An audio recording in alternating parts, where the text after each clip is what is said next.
మైనంపల్లి గారు, hello, good evening అండి. నమస్కారం, చెప్పండి. Good evening sir. ఇవాళ మీరు మెదక్ మనోహరాబాద్ లో చాలా ఆవేశంగా మాట్లాడారు ప్రెస్ మీట్ లో. ఎందుకు? అది కొంచెం బ్రేక్ అవుతుందండి, బ్రేక్ అవుతుంది. మనోహరాబాద్ లో ప్రెస్ మీట్ లో చాలా ఆవేశంగా మాట్లాడారు. ఎందుకంత ఆవేశంగా? ఆవేశం కాదండి, వీళ్ళు అవసరం ఏ విధంగా ఉంటే ఆ విధంగా మాట్లాడుతూ ఉంటారు. ఎప్పుడైతే వాళ్ళ గ్రాఫ్ పడిపోతా ఉందో సెంటిమెంట్ తెస్తా ఉన్నారు. అది మంచి పద్ధతి కాదు కదా. ఇప్పుడు మన తెలంగాణ వాళ్ళు మొత్తం ప్రపంచం మొత్తం ప్రతి దేశంలో కూడా ఉన్నారు.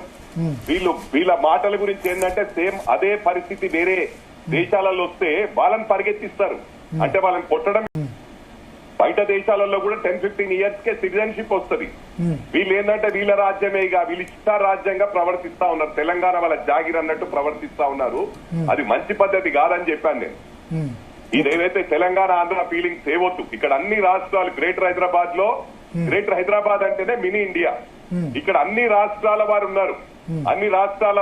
అందరూ కూడా ఆదరిస్తేనే మొన్న గ్రేటర్ హైదరాబాద్ లో మొత్తం రాష్ట్రం అంతా కూడా వీళ్ళను బైకాట్ చేశారు. రైతులు బైకాట్ చేశారు. ఆ సమయంలో గ్రేటర్ హైదరాబాద్ ప్రజలు ఆదుకున్నారు. ఇవాళ గ్రేటర్ హైదరాబాద్ లో మెజారిటీ సీట్స్ వచ్చాయి. ఆల్మోస్ట్ అన్ని గెలుచుకున్నారు వాళ్ళు. గెలుచుకున్నా కూడా ఈ రోజు మళ్ళీ ఆంధ్ర తెలంగాణ ఫీలింగ్ తేవడం ఎంతవరకు రైట్ అని నేను అడుగుతా ఉన్నా. ఓకే, అంటే ఇప్పుడు ఒకటి ఆంధ్ర తెలంగాణ ఫీలింగ్ ఒకటి, రేవంత్ రెడ్డి కేటీఆర్ చర్చకు సంబంధించిన ఒకటి బైసా. ఇప్పుడు కేసీఆర్ గారు, మాజీ గౌరవ ముఖ్యమంత్రి గారు, వారెందుకు రావట్లేదు చర్చకు? వారు ఆల్రెడీ శాలరీ తీసుకుంటున్నాడు. మేము ఓడిపోయినప్పటికీ కూడా ప్రజల్లో ఉన్నాము. శాలరీ ఎందుకు తీసుకుంటున్నాడు మరి? లేకపోతే గజ్వేల్ కాన్స్టిట్యున్సీలు ఎవరికైనా బీద వాళ్ళకి ఇస్తే వాళ్ళని హ్యాపీగా ఉంటారు కదా. ఇప్పుడు మన డబ్బులు తినేటప్పుడు, ప్రజల డబ్బులు తినేటప్పుడు ప్రజలకు అందుబాటులో ఉండరు. చర్చకు రానంటారు. కేటీఆర్ అంత పెద్ద తోపాసే. కేటీఆర్ తెలంగాణ ఉద్యమంలో పార్టిసిపేట్ చేయలే. ఆయనకేం రైట్ ఉంది? తెలంగాణ ఉద్యమంలో పార్టిసిపేట్ చేశారు కదా, అన్నిట్లో ఉన్నారు కదా. పార్టిసిపేట్ చేశాడండి. తెలంగాణ వచ్చే మూమెంట్ ఇప్పుడు రాజీనామా కూడా చేశారు 2010. మొట్టమొదటి నుంచి లేడు. వాళ్ళు ఫస్ట్ ఏంటంటే ఇక్కడ ఉద్యమం చేసే వాళ్ళని కూడా ఎంతో మందిని కేటీఆర్ అన్నాడు, మా నాన్నని రెచ్చగొట్టకండి, మీరు మాకు ఇష్టం లేదు, మా నాన్నని ఇన్వాల్వ్ చేయకండి అన్నాడు. అటువంటి తోడు రేపు తెలంగాణ వచ్చేటట్టుంది అన్నప్పుడు వచ్చి ఆలిపడ్డాడు ఇక్కడ. ఇవన్నీ కూడా గమనించాలి.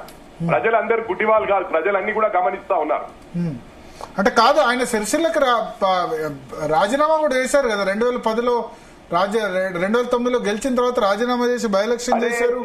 మిలియన్ మార్చ్, సాగర్ హారం అన్నింటిలో పాల్గొన్నారు. గమనించాలా, ఒక్కటి కూడా మీరు గమనించాలా, ఆ రోజు కేకే మహేందర్ రెడ్డి గారు అన్ని విధాలుగా ఉద్యమంలో ఉన్నవాన్ని తోసి పడేసి ఈయన టికెట్ తీసుకున్నాడు. చిన్న మెజారిటీ 350 ఓట్లతో గెలిచాడు. అది కేకే మహేందర్ రెడ్డి మీద. ఇవన్నీ కూడా గమనించాలా. వాళ్ళు స్వార్థ రాజకీయాలు తప్ప ఇంకొకటి చేయరండి. ఇవన్నీ మాటలు తప్ప చేతలు ఉండేవి వాళ్ళకి. వాళ్ళు ఎంత దోసుకోవాలో అంత దోసుకున్నారు. మొత్తం రాష్ట్రాన్ని దోసుకున్నారు, అప్పులపాలు చేసిండ్రు. ఈ రోజు ప్రజలు మాకు 5 years మ్యాండేట్ ఇచ్చారు. 5 years లో వీ కెన్ క్రియేట్ మిరాకిల్స్. ఇంత తొందరలో 18 నెలల్లో ఏదో అయిపోయినట్టు మళ్ళీ మేము వచ్చేసినాం అనే ఫీలింగ్ లో ఆ బావా అదే విధంగా బిహేవ్ చేస్తా ఉన్నారు. ఓకే, అంటే సార్ ఇప్పుడు మీరు అన్నారు ఆంధ్ర తెలంగాణ విభేదాలు రెచ్చగొట్టేలా వ్యవహరిస్తారు. కానీ గ్రేటర్ హైదరాబాద్ తొలి అధ్యక్షుడు మీరే, నాకు తెలిసి. అవునండి, నేను ఆ రోజు చెప్పాను. నాకు ఒకటండి, కులం ఫీలింగ్ లేదు ఇంతవరకు. నాకు కులం మెంబర్షిప్ లేదు, నాకు మతం ఫీలింగ్ లేదు, రాష్ట్ర ఫీలింగ్ లేదు. మీరు కావాలంటే తీసుకోండి. గ్రేటర్ హైదరాబాద్ లో యాజ్ ఎ జిహెచ్ఎంసీ ప్రెసిడెంట్ నేను ప్రతి వాళ్ళకి చెప్పాను, మా కేసీఆర్ గారు మిమ్మల్ని కడుపులో పెట్టుకొని చూసుకుంటా అన్నాడు. మీ కాలుకు ముల్లిరిగినా కూడా ఆయన పనులతో తీస్తానన్నాడు. అలాంటిది కాదు, ఓన్లీ రాష్ట్రాలు విడిపోయినాయి, డెవలప్మెంట్ ను దృష్టిలో పెట్టుకోనని చెప్పి ప్రతి చోట పోయి నేను మాట్లాడితే వి గాట్ 99 seats. నేను అప్పుడు గాని ఇప్పుడు గాని నేను ఏ పార్టీలో ఉన్నా కూడా నా సిద్ధాంతాలు మారాయి. నాకు కులం ఫీలింగ్ లేదు, రాష్ట్రం ఫీలింగ్ లేదు, మతం ఫీలింగ్ లేదు. నేను ఎప్పుడు కలిసి ఉండాలి అందరం అనుకుంటాను. ఎందుకంటే నేను కూడా అమెరికాలో ఉండొచ్చాను, వీళ్ళు కూడా అమెరికాలో ఉండొచ్చారు. ఆ విధంగా మాట్లాడడం పద్ధతి కాదు కదండి. ఇది డెమోక్రటిక్ కంట్రీ, ప్రపంచంలోనే అతిపెద్ద ప్రజాస్వామ్య దేశం. ఇక్కడ డెమోక్రసీలో నువ్వెక్కడికి వెళ్ళి వచ్చావు, మా తిండి తింటున్నావు అంటే వీళ్ళు అయ్యే జాగిరా ఇది? నేను అడుగుతా ఉన్నాను మిమ్మల్ని, మీ ద్వారా వాళ్ళని అడుగుతా ఉన్నా, వాళ్ళు అయ్యే జాగిరా ఇది? ఎవరి జాగిరి కాదు. ఎవ్రీబడి రైట్, మాకు రైట్ ఉంది. ఇక్కడ ఎవరైనా అమెరికాలో పనిచేసినా మన కష్టం మనం కష్టపడితేనే కదా డబ్బులు వస్తాయి. మరి ఇక్కడ కూడా అంతే, వాళ్ళు వస్తున్నారు. ఎవరున్నా కూడా ఇతర రాష్ట్రాల వారు ఉన్నారు. గ్రేటర్ హైదరాబాద్ అంటేనే మినీ ఇండియా. ఇక్కడ అందరూ కూడా వీళ్ళని ఆదరించినప్పుడు మళ్ళీ ఈ టైంలో గ్రాఫ్ పడిపోతుందంటే సెంటిమెంట్ తీసుకొస్తా ఉన్నారు. మహారాష్ట్రకి వెళ్లారు, మహారాష్ట్రలో మొత్తం రాజకీయ జీవితం పాడు చేశారు అందరిది. వాళ్ళు పుట్టుకతో సేమ్ పార్టీలో ఉన్న వాళ్ళని బ్రెయిన్ వాష్ చేసి టీఆర్ఎస్ లో జాయిన్ చేశారు. బీఆర్ఎస్ లో జాయిన్ చేసుకొని ముఖం తప్పించేశారు. పదవులు ఇస్తారని డబ్బులు కొట్టేశారు. అక్కడ వీళ్ళ ఫ్యామిలీ మెంబర్ చాలా మంది ఫోన్లు ఆఫ్ చేసుకొని ఉన్నారు. చాలా మటుకు దాచుకొని తిరిగారు. ఇవన్నీ వాస్తవాలు ప్రజలకు తెలియకపోతే ఎట్లా? ఇలా వాళ్ళ పరిస్థితి ఎప్పుడు ఉద్యమం కన్నా ముందు వాళ్ళ పరిస్థితి ఏముండే, ఇలా ఎలా ఉంది పరిస్థితి? లక్షల కోట్లకి ఎదిగిపోయారు వాళ్ళు. ఇవన్నీ కూడా ప్రజలు గమనిస్తా ఉన్నారు. అంటే సార్ ఇప్పుడు ఒకటి రెండు విషయాలు ఇక్కడ.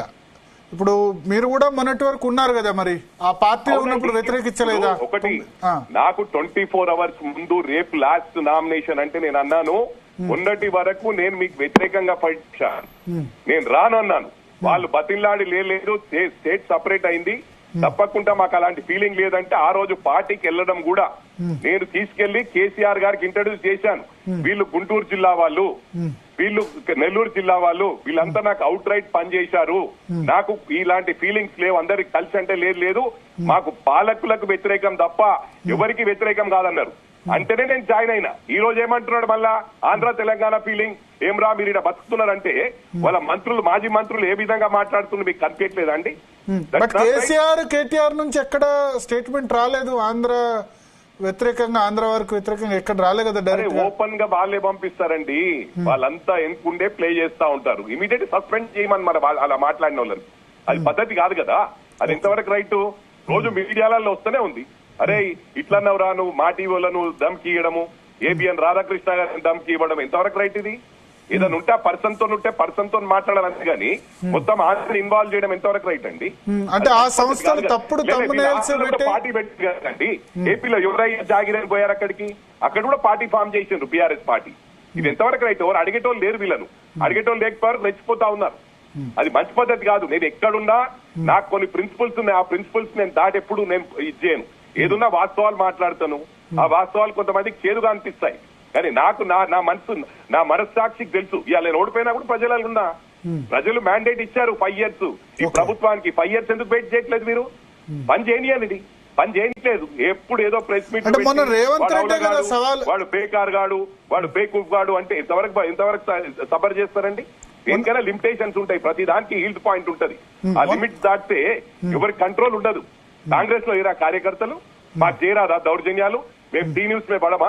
ఇవాళ టీ న్యూస్ కూడా ఏందండి, కమర్షియల్ యాక్టివిటీస్ ఎలా నడుస్తాయి టీఆర్ఎస్ భవన్ లో? అది ప్రభుత్వం ఆస్తి, పార్టీ కోసం ఇచ్చాము. అక్కడ టీ న్యూస్ పెట్టుకొని నడిపిస్తా ఉన్నారు. దీన్ని క్వశ్చన్ చేసే వాళ్ళు లేరు. క్వశ్చన్ చేస్తే వాడికి అది ఏదని అంటారు. వాళ్ళన్ని ఎన్నైనా పొరపాట్లు చేయొచ్చు. ఏల్బెట్ చూపించడం తప్పు చేసే వాళ్ళ తప్పు లేదు. ఎంతవరకు రైట్ ఇది? అంటే ఇప్పుడు ఒకటి రెండు విషయాలు ఇక్కడ. రేవంత్ రెడ్డి మొన్న సవాల్ విసిరారు, రండి చర్చకు అని చెప్పి ఇస్తున్నాడు. కేసీఆర్ గారు రమ్మనండి, అవసరమైతే కేటీఆర్ రమ్మనండి, నేను వస్తా. మరి ఆయన రేవంత్ రెడ్డితో సవాల్ ఇచ్చినప్పుడు రేవంత్ రెడ్డి రాజకీయంలో కూడా సీనియర్ ఆయన, మరి ఆయన ఎందుకు వస్తాడు? నేను వస్తా. కేటీఆర్ దాదాపు ఇద్దరు రేవంత్ రెడ్డి టైం ఇవ్వమనండి సార్, నేను చెప్తున్నాను, కేటీఆర్ చెప్తున్నాను, టైం ఇవ్వమనండి, నేను వస్తాను. నేను 3 సార్లు ఎమ్మెల్యే, 10 సంవత్సరాలు 10 సంవత్సరాలు టీడీపీలో ప్రెసిడెంట్ గా పనిచేశాను. ఇక్కడ ఫస్ట్ సెపరేట్ స్టేట్ అయినాక ఫస్ట్ జిహెచ్ఎంసీ ప్రెసిడెంట్. మరి నాకు కూడా రాజకీయ అనుభవం ఉంది కదా, నేను వస్తాను. కేటీఆర్ తో రమ్మనండి, నేను మాట్లాడడానికి సిద్ధంగా ఉన్నా. చర్చకు దేనికైనా సిద్ధం. ఏముంది అంటే ఇద్దరు దాదాపు సేమ్ కదా, రేవంత్ రెడ్డి కేటీఆర్ కూడా 2007లో వచ్చారు. Revanth Reddy first time MLC 2007. KTR తో పాటు నేను కూడా ఎమ్మెల్యే సార్. అంటే సేమ్ టైం మేము ఇద్దరం MLA same time by elections లో గెలిచాం. మీరు తీసుకోండి ఫీడ్బ్యాక్. అవును.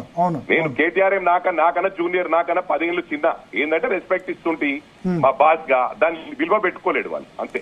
కానీ ఐటీ మినిస్టర్ గా దానిగా 10 ఏళ్లు పనిచేశారు కదా, రేవంత్ రెడ్డి స్థాయికి సరిపోరా? ఎవరంటున్నారు?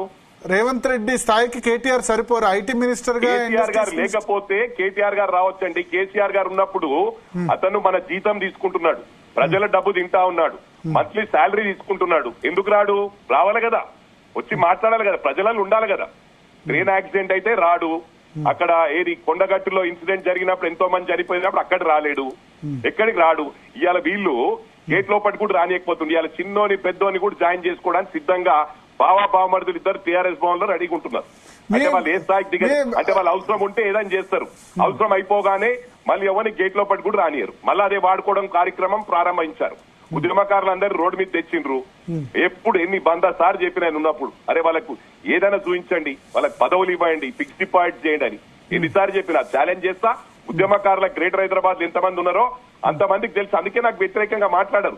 అరే మైనంపల్లి ఏదున్నా న్యాయంగా మాట్లాడతారని చెప్పి, లేకపోతే ఇవాళ ఎంతో మంది మాట్లాడుతున్నారు. మైనంపల్లి ఉద్యమకారులకి న్యాయం చేశారా అంటే మీరు అది కాదండి, నేను ఎప్పుడు కూడా న్యాయంగా మాట్లాడుతూ. ఇంకొకటి సార్, మీరు ఒకటి గమనించాలా, ఉద్యమం సమయంలో నేను మెదక్ నుంచి 2 సార్లు ఎమ్మెల్యే అయ్యాను. ఆదరిస్తే అన్ని పార్టీలు ఆదరిస్తే నేను ఎమ్మెల్యే అయ్యాను. అది నా గొప్పతనం. నేను ఇప్పటికి కూడా మెదక్ అంటే నాకు హై రిగార్డ్స్ ఉంటాయి. నాకు బ్యాక్ పెయిన్ వలన హైదరాబాద్ షిఫ్ట్ అయ్యాను. నేను హైదరాబాద్ షిఫ్ట్ అయ్యి ఇక్కడ కాంటెస్ట్ చేశాను. నేను అప్పుడు ఉన్నప్పుడు 450 kilometres every day I use to go. నేను ప్రతి గ్రామంలో 2000 గ్రామాలు ఉమ్మడి జిల్లాలో, మెదక్ జిల్లాలో 2000 గ్రామాలుంటే 2000 గ్రామాల్లో ప్రతి గ్రామంలో 10 మంది పేరు పెట్టి పిలవగలుగుతాను. ఐ గాట్ మై నా ఓన్ క్రెడిబిలిటీ ఉంది. నా సొంత డబ్బులు వేలాది బోర్లు వేయించిన, ఓటర్లు ఇప్పించిన, ఎన్నో సోషల్ యాక్టివిటీస్ చేశానండి. I got 2 international awards. అమెరికాలో కూడా సెనేట్ హౌస్ లో they felicitated, senators has felicitated me.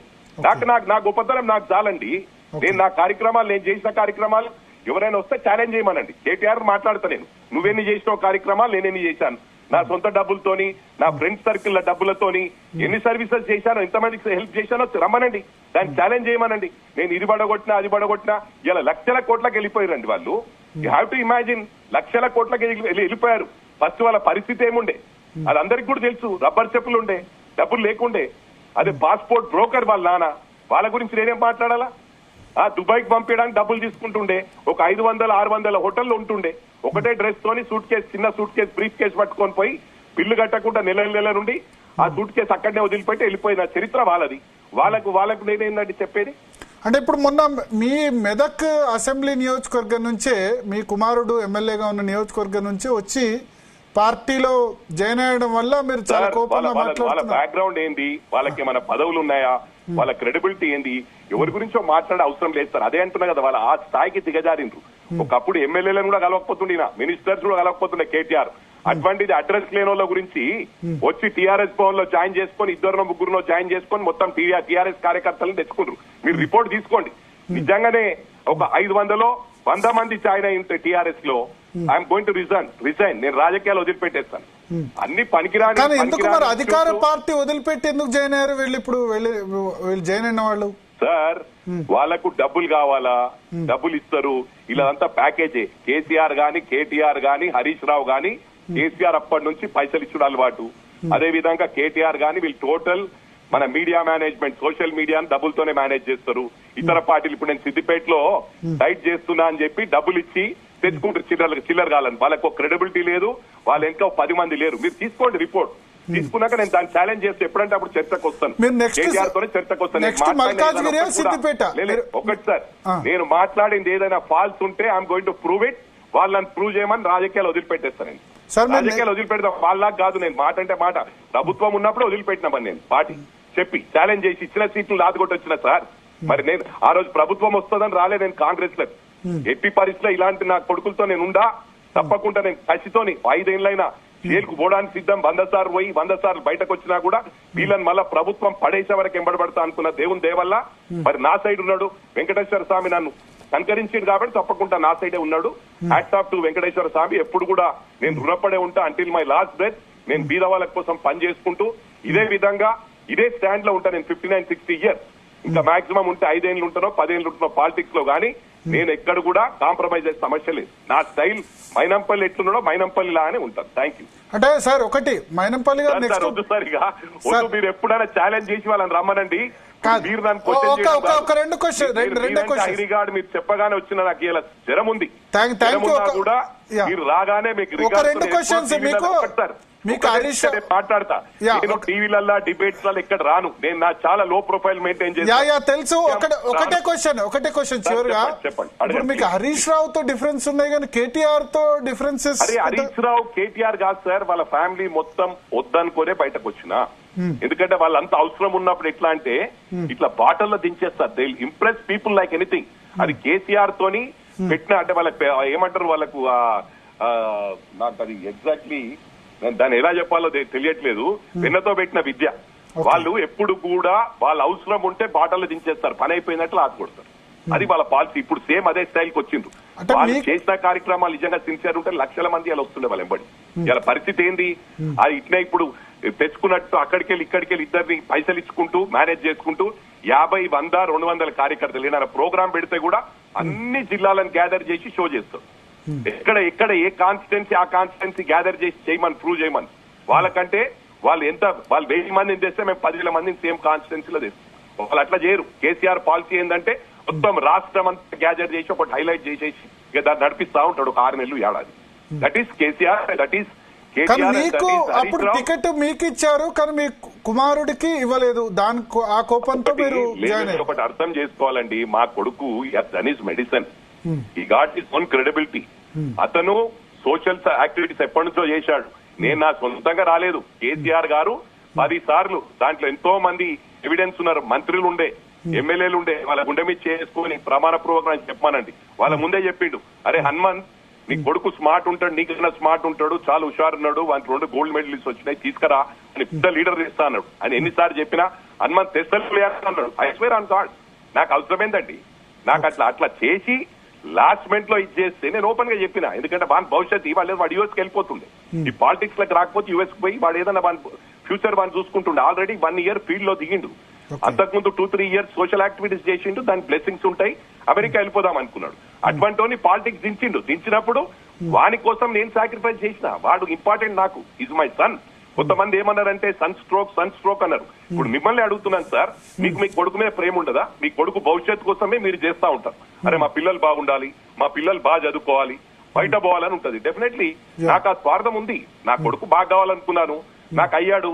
Hats off. ఎందుకంటే నేను ఎప్పుడు కూడా ప్రజలకు రుణపడి ఉంటాను. ఓడిపోయినా ఎప్పుడు సేమ్ డే నేను బాధపడలే. నేను చెప్పిన అరే నువ్వు గెలవడం ఇంపార్టెంట్ రా, నీకోసం నేను పార్టీ వదిలిపెట్టి వచ్చాను, నువ్వు గెలిచావు, నువ్వు స్టాండ్ గా. నాకు ఒక సాటిస్ఫాక్షన్ ఏంటంటే నా కొడుకు చేయగలిగినదని నాకు ఎప్పటికీ, నేను రేపు భూమి మీద ఉన్నా లేకుండా ఆ సాటిస్ఫాక్షన్ నాకు ఉంటుందని చెప్పిన. That's a fact. It's a fact. మా కొడుకు కోసమే నేను బయటకు వచ్చేసాను. నెక్స్ట్ సిద్దిపేట చేస్తారా? మీరు ఎక్కువ బాగా తిరుగుతున్నారు. సిద్దిపేట నుంచి పోటీ చేస్తారా మల్కాజ్గిరి? సిద్దిపేటలో నేను ప్రయత్నం చేస్తున్నానండి మంచి క్యాండిడేట్ చూడడానికి. మంచి క్యాండిడేట్ దొరకనప్పుడు definitely I'm contest from Siddipet. ఎట్టి పరిస్థితుల్లో హరీష్ రావు ఓడగొట్టడం మాత్రం భయం. ఆయన మెదక్లో డిస్టర్బ్ చేసినా, మల్కాజ్గిరిలో ఆ రోజు కూడా ఎట్టి పరిస్థితుల్లో మెదక్ గెలవాలని చెప్పి మల్కాజ్గిరి నేను దత్తకు తీసుకుంటున్నా అని చెప్పి డిస్టర్బ్ చేసిన. అయినా కూడా నేను పట్టుకోలేదు. మల్కాజ్గిరి పోయినా పర్వాలేదు, నా కొడుకు గెలవాలనుకున్నా. కొడుకు నేను చేసిన కార్యక్రమాలు, గతంలో చేసిన 10 సంవత్సరాల కింద చేసిన సోషల్ యాక్టివిటీస్ ప్రజలందరూ అక్కడ కూడా ఇప్పటికి కూడా ప్రజలకు ఎప్పుడు నేను పడి ఉంటా. మెదక్ ప్రజలు అన్ని పార్టీల వాళ్ళు ఓట్లేదు. I swear on god. లేకపోతే అక్కడ తట్టుకోవడం కష్టం. అన్ని డబ్బులు ఖర్చు పెట్టారు, లీడర్లను కొనేశారు. పక్కకే మా వాళ్ళే మా పార్టీలు వండుకుంటూ ఇన్ఫర్మేషన్లు అక్కడ ఇచ్చారు. హరీష్ రావు ఇవి ఇక్కడి నుంచి ఇది చేస్తున్నారు, రోహిత్ ఇక్కడున్నాడు ఇది చేస్తున్నారు. అటువంటి మేము తట్టుకొని బయటకు వచ్చామంటే we know how to face the consequences. We are ready to face the consequences. Not only today. ప్రభుత్వం లేకున్నా ఫేస్ చేద్దామని వచ్చిన. ఇలా ప్రభుత్వం ఉంది, ఉన్నందుకే స్లో ఉంటున్నా. అరే ప్రభుత్వం ఉందని బాగా ఓవర్ చేస్తున్నాడు అనుకోని. తెలుగుదేశంలో ఉన్నప్పుడు డైనమిక్ ఉన్నా. చాలా మంది అన్నారు అరే తెలుగుదేశంలో ఉన్నప్పుడు డైనమిక్ గా పనిచేసిన హనుమంత్ అన్న, ఇప్పుడు అప్పట్లా లేవు, అప్పుడున్న డైనమిజం లేదని. డైనమిజం లేక కాదు, గవర్నమెంట్ లో ఉన్నా కాబట్టి స్కూల్ ఉన్నా. గవర్నమెంట్ లేదనుకుంటే ఇలా నీళ్లు దాయిపిస్తుంటే అన్నిటికీ తయారుంటుంటే నేను కింద పడ్డా మీద పడ్డా మైనంపల్లి లాగే ఉంటాడు. Thank you very much sir. Okay sir, thank you.